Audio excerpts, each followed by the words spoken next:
Beseda o sejanju i žetvi. Ko sije bezakonje, žnjeće muku.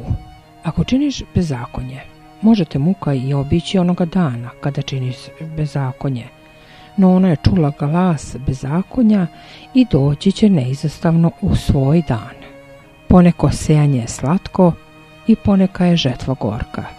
Poneko sejanje liči na život, no plod i žetva su mu smrt. Pazi i nauči se iz Svetoga pisma. Evo poseja bezakonje kroz neposlušnost i snađe je muka porođajna. Kain poseja bezakonje kroz bratoubistvo i snađe ga muka besanog lutanja po zemlji. Sodom i Gomor posejaše bezakonje i požnješe muku grozne smrti. Sinovi Ilije, prvosveštenika, posejaše bezakonje, jer činjahu skrvenu pokraj kovčega zaveta i požnješe muku, jer gorko izgubiše život u boju.